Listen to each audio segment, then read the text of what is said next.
Imagina por un momento que eres esclavo en una tierra extraña, donde cada día se extiende como una eternidad de sufrimiento. Tus manos están agrietadas por el trabajo forzado, tu espalda se curva bajo cargas imposibles, y tus ojos han perdido la esperanza de ver algo más que ladrillos y barro. Esta no es solo una historia antigua, es el reflejo de las cadenas invisibles que muchos llevamos hoy, la esclavitud del miedo, la opresión de las circunstancias, el peso aplastante de situaciones que parecen no tener salida. Pero en medio de la oscuridad más profunda, cuando el silencio parece ser la única respuesta del cielo, Dios está escribiendo la historia de liberación más extraordinaria jamás contada. Los israelitas no llegaron a Egipto como esclavos.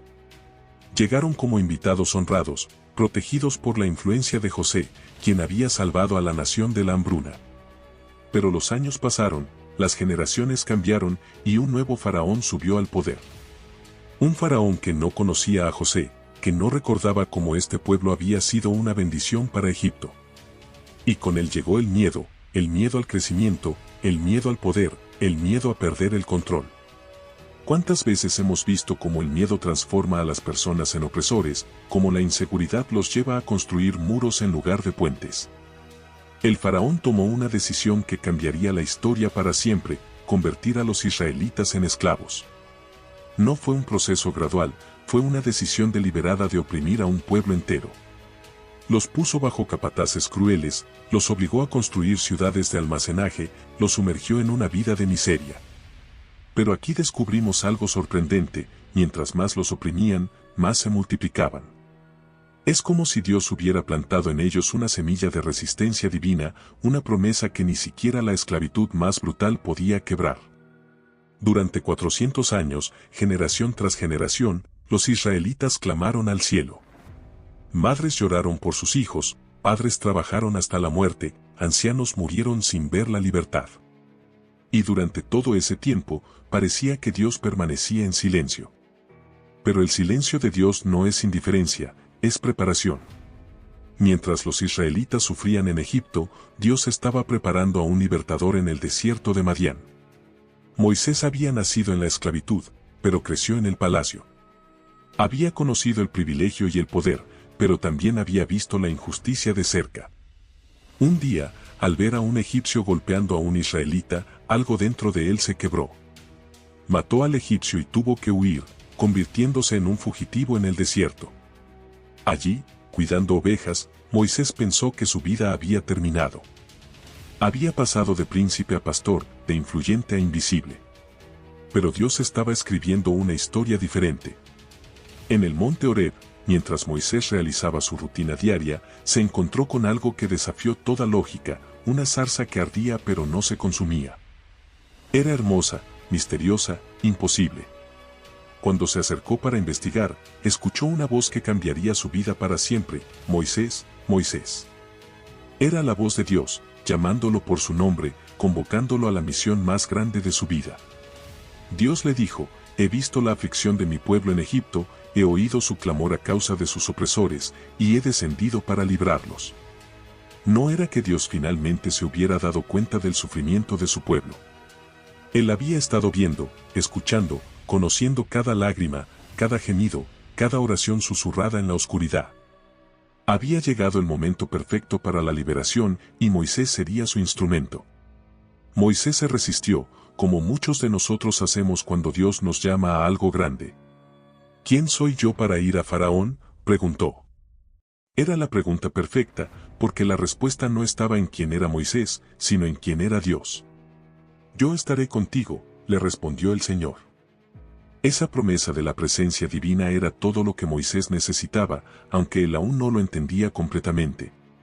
Cuando Moisés y Aarón se presentaron ante Faraón con el mensaje de Dios: deja ir a mi pueblo, la respuesta del Faraón reveló la arrogancia del poder humano: ¿quién es Jehová para que yo oiga su voz? El Faraón no solo rechazó la petición, sino que aumentó la opresión sobre los israelitas. Era como si dijera: te voy a mostrar quién tiene el poder aquí.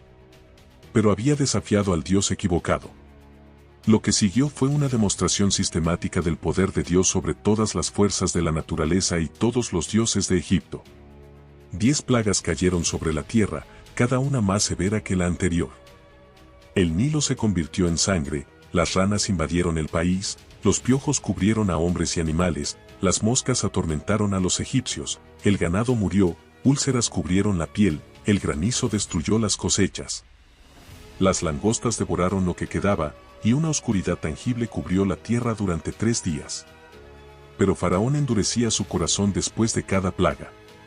Es fascinante y aterrador ver cómo el orgullo puede cegar a una persona ante la realidad más obvia. Cada plaga era una oportunidad para que Faraón se rindiera, pero su obstinación lo llevaba más profundo hacia el juicio. A veces nosotros también endurecemos nuestros corazones cuando Dios trata de hablarnos a través de las circunstancias, perdiendo oportunidades de gracia por nuestro orgullo. Finalmente llegó la 10ª plaga, la más devastadora de todas, la muerte de los primogénitos. Pero antes de ejecutar este juicio final, Dios proveyó un camino de salvación para su pueblo. Cada familia israelita debía sacrificar un cordero sin defecto y marcar las puertas de sus casas con la sangre. Cuando el ángel de la muerte pasara por Egipto esa noche, vería la sangre y pasaría de largo. No sería por sus buenas obras o su nacionalidad que serían salvos, sino por la sangre del cordero. Esa noche, mientras los primogénitos de Egipto morían, desde el hijo del faraón hasta el hijo del cautivo, los israelitas estaban seguros bajo la protección de la sangre. Era una imagen profunda de lo que vendría miles de años después, cuando el Cordero de Dios derramaría su sangre para salvar no solo a una nación, sino a toda la humanidad del juicio eterno. A la medianoche, un clamor se levantó en Egipto como nunca antes se había oído. El faraón, que había desafiado al Dios Altísimo, ahora suplicaba a Moisés que se llevara a su pueblo. «Salid de en medio de mi pueblo», gritó, «y bendecime también a mí». El orgulloso faraón ahora pedía la bendición del Dios que había despreciado. Los israelitas salieron de Egipto no como esclavos fugitivos, sino como un pueblo redimido. 600.000 hombres, sin contar mujeres y niños, más de 2 millones de personas en total, marcharon hacia la libertad. Los egipcios, aterrorizados por el poder de Dios, les dieron oro, plata y vestidos. Salieron ricos, libres y con la bendición de Dios sobre ellos. Pero la historia no terminó ahí. Faraón, una vez más, cambió de opinión. Tal vez fue el orgullo herido, tal vez la realidad económica de perder a todos sus esclavos, pero decidió perseguir a los israelitas con su ejército. Los alcanzó junto al Mar Rojo, y parecía que todo había terminado. Delante estaba el mar, detrás el ejército más poderoso del mundo. Fue en ese momento que Moisés pronunció palabras que han resonado a través de los siglos: «No temáis, estad firmes y ved la salvación que Jehová hará hoy con vosotros».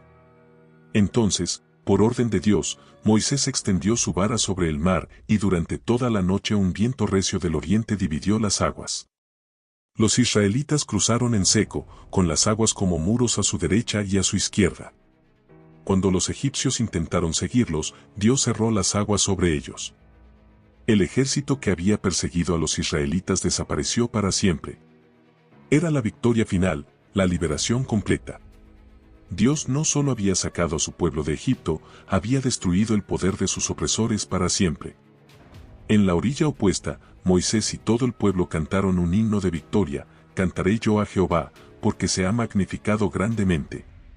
Era un canto de libertad, de gratitud, de asombro ante el poder de Dios.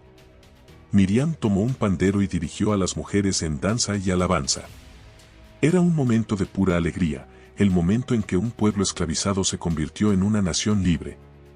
Pero el desierto les enseñaría nuevas lecciones. Después de 3 días de caminar sin encontrar agua, llegaron a Mara, donde el agua era amarga.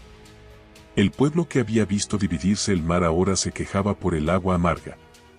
Moisés clamó a Dios, y él le mostró un árbol que, al echarlo en las aguas, las endulzó. Era otra lección: Dios no solo libera, también provee en el camino.